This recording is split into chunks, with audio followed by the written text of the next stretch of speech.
Halo bro, apa kabar? Pecinta motorsport pasti udah gak sabar ya untuk nonton ajang MotoGP Mandalika di sirkuit bertaraf internasional kebanggaan Indonesia. Yes, itu artinya Mandalika memang akan kembali jadi sorotan dunia karena gelaran MotoGP ini merupakan kasta tertinggi untuk balapan roda 2 yang digemari oleh orang seantero jagat. Tapi di balik gemerlapnya Mandalika ternyata banyak sekali menyimpan problematika. Mulai dari kualitas sirkuit yang katanya di bawah standar, tapi itu dulu ya. Dan ada juga isu tentang ganti rugi lahan yang sampai sekarang belum terbayar tuntas, hingga masalah hutang pengembang sirkuit yang mencapai triliunan rupiah. Sampai-sampai gelaran World Superbike ini dihapuskan tahun depan. Loh, katanya untung, tapi kok malah buntung? Penasaran? Jangan lupa untuk senggol tombol subscribe dan ikuti terus channel ini. Selamat datang di Zona Bisnis. Kembali kita bakal ngobrol-ngobrol tentang trending topik yang ada kaitannya dengan dunia ekonomi dan bisnis. Balapan di sirkuit Mandalika sekarang sudah jadi salah satu kalender tetap MotoGP yang paling ditunggu ya. Karena lokasi sirkuit yang ada di daerah Pantai Lombok ini benar-benar disebut sebagai sirkuit paling indah di dunia. Ditambah lagi tahun lalu, Mandalika ini sukses menggelar balapan perdananya yang cukup fenomenal. Masih ingat kalau sirkuit Mandalika inilah yang bikin Marc Marquez ini sampai jatuh 4 kali ya di sirkuit ini pada waktu latihan. Aduh, bahkan ketika race utamanya akhirnya malah harus absen. Kasihan ya Marc Marquez ya, sial bener deh tahun lalu. Sampai kemudian ada juga fenomena hujan lebat, sampai beberapa lintasan banjir, dan ada kilatan petir yang tertangkap kamera waktu balapan ya. Dan akhirnya menghadirkan sosok fenomenal si penjinak hujan Mbak Rara. Dan hal-hal inilah yang kemudian bikin trending topik dunia dan lebih membuat Mandalika jadi lebih terkenal di seantero dunia ya. Punya sirkuit bertaraf internasional memang hal yang strategik dan pasti punya banyak manfaat. Yang pertama, pembangunan sirkuit Mandalika ini memicu pembangunan infrastruktur di sekitar lokasi balapan. Gak cuma membangun sirkuit untuk mendukung MotoGP, pemerintah juga membangun sejumlah fasilitas lain, seperti misalnya jalan bypass dari Bandara Internasional Lombok ke kawasan ekonomi khusus Mandalika. Selain itu, pemerintah juga melakukan penataan di sekitar Mandalika, seperti mulai melakukan penghijauan, terus pembangunan penginapan, tentu tujuannya adalah untuk pariwisata. Dan manfaat kedua adalah Mandalika akhirnya jadi tempat wisata baru. Pemerintah Indonesia menjadikan sirkuit Mandalika ini sebagai tempat wisata bertaraf internasional. Dan pariwisata di Nusa Tenggara Barat ini jadi berkembang dengan adanya sirkuit Mandalika. Manfaat yang ketiga, Indonesia bisa diuntungkan secara ekonomi dengan adanya balap motor internasional yang digelar di sirkuit tersebut. Menparekraf Sandiaga Uno ini menjelaskan bahwa dari ajang balapan World Superbike yang digelar Maret lalu, ini mampu menyumbang ekonomi Indonesia sebesar 4,5 triliun rupiah. Manfaat yang keempat, meningkatnya ekonomi NTB dan membuat UMKM lokal ini bertumbuh. Selain memberikan keuntungan untuk negara, sirkuit Mandalika tentu punya dampak positif untuk ekonomi di Nusa Tenggara Barat. Menparekraf Sandiaga Uno menjelaskan bahwa untuk pertumbuhan ekonomi NTB triwulan 1 tahun 2022 ini sebesar 7,76%. Sementara pertumbuhan ekonomi di tingkat nasional ini di angka 5,01%. Di sektor bisnis, pelaku usaha di Nusa Tenggara Barat ini naik sebanyak 41% selama ajang MotoGP. Dan berdasarkan survei, sebanyak 46% pelaku usaha adalah usaha rumah tangga. Bagaimana dengan manfaat yang kelima?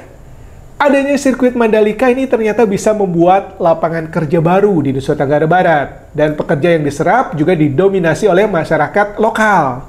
Lapangan pekerjaan nggak cuma terkait masalah pembangunan sirkuit atau ajang balapan, tapi juga di bidang UMKM, homestay, transportasi, logistik, dan banyak lagi.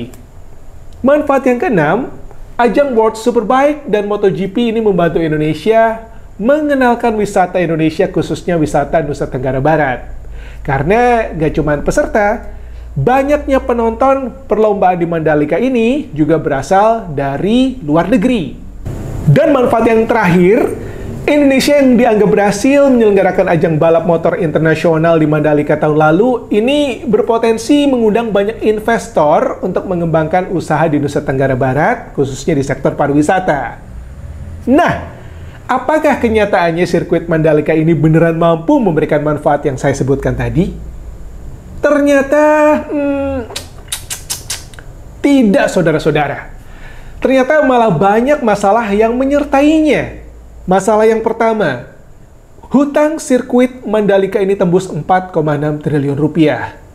Jadi di balik gemerlapnya Mandalika, holding BUMN pariwisata Injourney ini ketar-ketir karena terjerat hutang untuk pembangunan sirkuit Mandalika ini. Melalui PT Pengembangan Pariwisata Indonesia, Injourney ini mengajukan penyertaan modal negara atau PMN untuk membayar hutang dengan total 4,6 triliun rupiah. Wah, beneran angka yang sangat-sangat fantastis ya. Dan sebagai informasi, hutang ini terbagi dalam 2 term pembayaran. Short term atau jangka pendek ini sebesar 1,2 triliun, dan long term atau jangka panjang ini sebesar 3,4 triliun rupiah. Hutang short term ini berasal untuk pembangunan grandstand, kebutuhan village, dan modal kerja saat penyelenggaraan ajang World Superbike dan juga MotoGP. Adapun suntikan modal yang diajukan untuk membayar hutang jangka pendek ini sebesar 1,05 triliun rupiah. Sementara untuk membayar hutang jangka panjang atau long term, Direktur Utama Injourney, Doni Oskaria ini mengungkapkan akan diselesaikan lewat sejumlah program yang disiapkan. Tapi sayangnya, Pak Doni belum menjelaskan program penghapusan hutang yang dimaksudkan ini seperti apa. Masalah yang kedua, guys, ada kerugian sebesar 100 miliar rupiah dalam pelaksanaan ajang World Superbike dan 50 miliar rupiah dalam ajang MotoGP tahun lalu. Kenapa bisa rugi? Padahal sukses acaranya.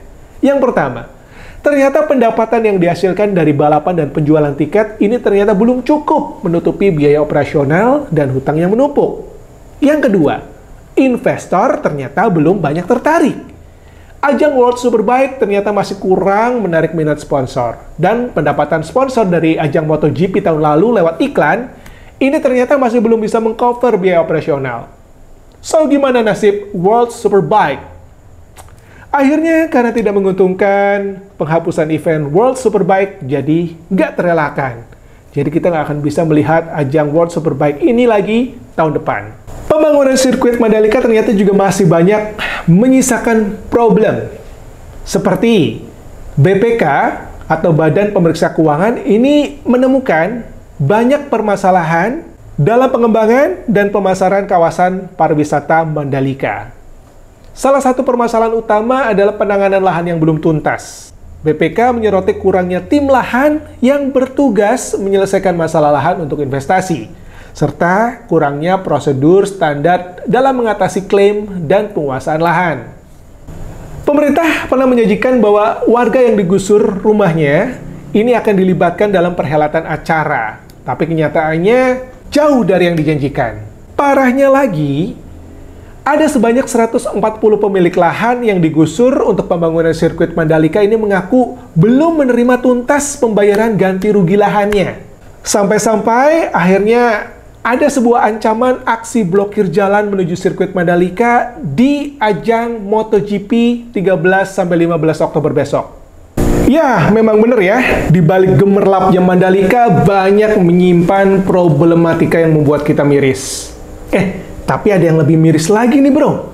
Kita kan udah punya Mandalika ya sebagai sirkuit internasional nih. Tapi sampai sekarang kita masih belum punya pembalap lokal yang membalap di kelas primer. Jadi otomatis kita masih bermimpi untuk melihat pembalap lokal kita bisa membalap MotoGP di Mandalika, sirkuit punya kita sendiri.